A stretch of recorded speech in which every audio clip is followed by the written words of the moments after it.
Hello welcome back to Ponnus easy cooking. അപ്പോൾ ഇന്ന് ഒരു ബ്രേക്ക്ഫാസ്റ്റ് റെസിപ്പി ആയിട്ടാണ് വന്നിട്ടുള്ളത്. ശരിക്കും നുറുക്ക് ഗോതമ്പ് കൊണ്ട് ഒരു അടിപൊളി പാലപ്പം പോലെയാണ് നമ്മൾ പ്രിപ്പയർ ചെയ്തിരിക്കുന്നത്. അപ്പോൾ എല്ലാവരും ഇതൊന്ന് ട്രൈ ചെയ്ത് നോക്കുക. വളരെ സിമ്പിളാണ്, പെട്ടെന്ന് തന്നെ നമുക്ക് ഇൻസ്റ്റൻ്റായിട്ട് ഉണ്ടാക്കിയെടുക്കാവുന്നതേ ഉള്ളൂ. അപ്പോൾ നമുക്ക് റെസിപ്പിയിലോട്ട് പോയാലോ. ഫസ്റ്റ് ഇവിടെ നമ്മൾ റേഷൻ കടയിൽ നിന്നൊക്കെ കിട്ടിയിട്ടുള്ള നുറുക്ക് ഗോതമ്പ്, ഞാനിപ്പോൾ 2 കപ്പ് നുറുക്ക് ഗോതമ്പാണ് എടുത്തിട്ടുള്ളത്. നിങ്ങൾക്ക് എത്രയാണോ ക്വാണ്ടിറ്റി വേണ്ടത് അതെടുക്കുക. അതിലേക്ക് ആവശ്യത്തിന് വെള്ളം ഒഴിച്ചിട്ട് 2-3 പ്രാവശ്യം നന്നായിട്ട് കഴുകിയതിന് ശേഷം ഞാനിത് ഓവർനൈറ്റ് ഒന്ന് സോക്ക് ചെയ്യാൻ വയ്ക്കുകയാണ്. കുറഞ്ഞതൊരു 5-6 മണിക്കൂറെങ്കിലും ഒന്ന് സോക്ക് ചെയ്യാൻ വയ്ക്കുക. അപ്പോൾ ഞാൻ പിറ്റേ ദിവസം നന്നായിട്ട് കുതിർത്തെടുത്തിട്ടുള്ള ഗോതമ്പാണ്. അതിൻ്റെ വെള്ളമൊക്കെ ഒന്ന് ഡ്രെയിൻ ചെയ്ത് കളഞ്ഞിട്ട് എടുത്തിട്ട് വന്നിട്ടുള്ള നുറുക്ക് ഗോതമ്പാണിത്. അപ്പോൾ ഈ നുറുക്ക് ഗോതമ്പ് കണ്ടോ നന്നായിട്ട് കുതിർന്നെടുത്ത് വന്നിട്ടുണ്ട്. ഇനി ഇത് നമുക്ക് ഇതിൻ്റെ കൂടെ നമുക്ക് ആവശ്യമായിട്ട് വരുന്നത് കുറച്ച് തേങ്ങാപ്പാലാണ്. ഞാനിവിടെ ഒരു അരമുറി തേങ്ങ എടുത്തിട്ടുണ്ട് കേട്ടോ. ഇച്ചിരി വലിയ തേങ്ങയായിരുന്നു. അതിൻ്റെ അരമുറി തേങ്ങ ഒരു 2 കപ്പ് വെള്ളം ഒഴിച്ചിട്ട് നന്നായിട്ടൊന്ന് അതിൻ്റെ തേങ്ങാപ്പാൽ എടുത്തിട്ടുള്ളതാണ്. അടുത്ത് ഇതെല്ലാം കൂടെ ചേർത്തിട്ട് നമുക്കൊന്ന് മിക്സിയിലിട്ടിട്ട് ഒന്ന് നന്നായിട്ട് അരച്ചെടുക്കണം. ഫസ്റ്റ് ഞാനിവിടെ മിക്സിയുടെ ജാറിലേക്ക് നമ്മൾ ഈ കുതിർത്ത് വെച്ചിട്ടുള്ള ആ നുറുക്ക് ഗോതമ്പ് ഇട്ട് കൊടുക്കുകയാണ്.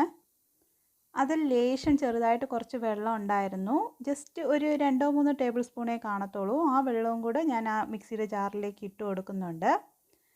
ഇനി ഇതിലേക്ക് ആവശ്യത്തിന് കുറച്ച് തേങ്ങാപ്പാൽ മാത്രം ഒഴിച്ചിട്ട് ആദ്യം അരച്ചെടുക്കുക കേട്ടോ. ഒത്തിരി തേങ്ങാപ്പാൽ ഒഴിക്കുകയാണെങ്കിൽ നമ്മുടെ ഈ നുറുക്ക് ഗോതമ്പ് നന്നായിട്ടൊന്ന് അരഞ്ഞ് കിട്ടത്തില്ല. അപ്പം ഞാൻ കുറച്ച് ഒഴിച്ച് കൊടുത്തിട്ട് ഇതൊന്ന് നന്നായിട്ടൊന്ന് അരച്ചെടുത്തിട്ട് വരാം. അപ്പോൾ ഇത് നന്നായിട്ട് അരച്ചെടുത്തിട്ട് വന്നിട്ടുണ്ട്. ഇനി ഇതിലേക്ക് ഒരു മുട്ട, ഇച്ചിരി വലിയ മുട്ടയാണ്. നിങ്ങളുടെ കയ്യിൽ ചെറിയ മുട്ടയാണെങ്കിൽ 2 മുട്ട ആഡ് ചെയ്ത് കൊടുക്കാനായിട്ട് പ്രത്യേകം ശ്രദ്ധിക്കുക.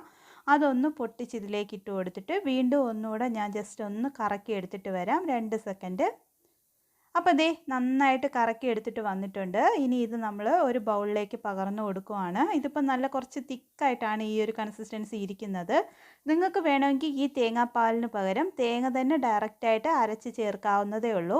അപ്പോൾ കണ്ടോ ഇങ്ങനെ ഒരു തിക്ലി ഒരു കൺസിസ്റ്റൻസിയിലാണ് നമുക്ക് ഇരിക്കുന്നത്. നമുക്കിത് കുറച്ചുകൂടെ തേങ്ങാപ്പാൽ ഒഴിച്ചിട്ട് നമ്മൾ മിക്സാക്കി എടുക്കണം. ആവശ്യത്തിനുള്ള ഉപ്പ് നമ്മൾ ഈ സമയം ഇതിലേക്ക് ചേർത്ത് കൊടുക്കുന്നുണ്ട്. ചേർത്ത് കൊടുത്തതിന് ശേഷം നമുക്ക് ബാക്കിയുള്ള ആ തേങ്ങാപ്പാലുണ്ടല്ലോ അത് നമ്മൾ ഇതിലേക്ക് ഒഴിച്ചു കൊടുത്തിട്ട് നല്ലൊരു ലൂസി കൺസിസ്റ്റൻസി ആക്കി എടുക്കുവാണ്.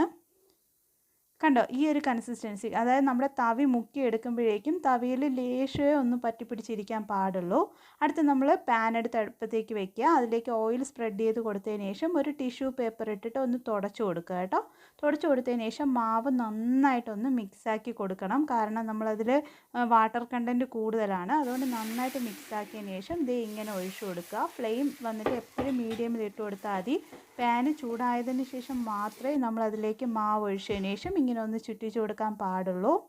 അപ്പോൾ മീഡിയമിൽ തന്നെ ഇട്ട് കൊടുത്തിട്ട് ഇതൊന്ന് നന്നായിട്ടൊന്ന് കുക്ക് ചെയ്തെടുക്കണം. തിരിച്ചിട്ട് കുക്ക് ചെയ്യേണ്ട ആവശ്യം വരുന്നില്ല ഇതിൽ. കണ്ടോ അതിൽ കറക്റ്റായിട്ട് ആ സൈഡൊക്കെ നന്നായിട്ടൊന്ന് മൊരിഞ്ഞ് വരുന്നതായിട്ട് നമുക്ക് തോന്നും. ആ സമയം നമുക്കിത് അടുപ്പിൽ നിന്ന് എടുത്ത് മാറ്റാവുന്നതേ ഉള്ളൂ. ഞാൻ ലേശം ഇങ്ങനെ മടക്കി കൊടുത്തതിന് ശേഷം ഞാനിത് മാറ്റുവാണ് എടുത്ത്. ഇത് ചൂടോട് കഴിക്കുമ്പോഴേക്കും നല്ല ടേസ്റ്റാണ്. മീൻ കറിയുടെ കൂടെയും നല്ല ചിക്കൻ കറിയുടെ കൂടെയും കഴിക്കാൻ പറ്റിയ അടിപൊളി ടേസ്റ്റി ആയിട്ടുള്ള അപ്പമാണ്. അടുത്ത് നമ്മൾ ഇതിലേക്ക് ബാറ്റർ ഒഴിക്കുന്നതിന് മുമ്പ് വീണ്ടും ടിഷ്യൂ പേപ്പർ ഇട്ട് കുറച്ച് ഓയിൽ സ്പ്രെഡ് ചെയ്തിട്ട് നന്നായിട്ട് തുടച്ചതിന് ശേഷം മാത്രമേ അടുത്ത ബാറ്റർ ഒന്ന് ഒഴിച്ചു കൊടുക്കാൻ പാടുള്ളൂ. അപ്പോൾ ടേസ്റ്റി ആയിട്ടുള്ള പാലപ്പം എല്ലാവരും ഒന്ന് ഗോതമ്പ് നുറുക്കൊണ്ടുള്ള ഈ അപ്പം എല്ലാവരും ഒന്ന് ട്രൈ ചെയ്ത് നോക്കുക. നിങ്ങൾക്കെല്ലാം തീർച്ചയായിട്ടും ഇഷ്ടപ്പെടും. നിങ്ങളുടെ ഫീഡ്ബാക്കുകൾ താഴെ കമൻറ്റ് ബോക്സിൽ രേഖപ്പെടുത്താൻ മറക്കരുത്. Thank you for watching. Bye bye.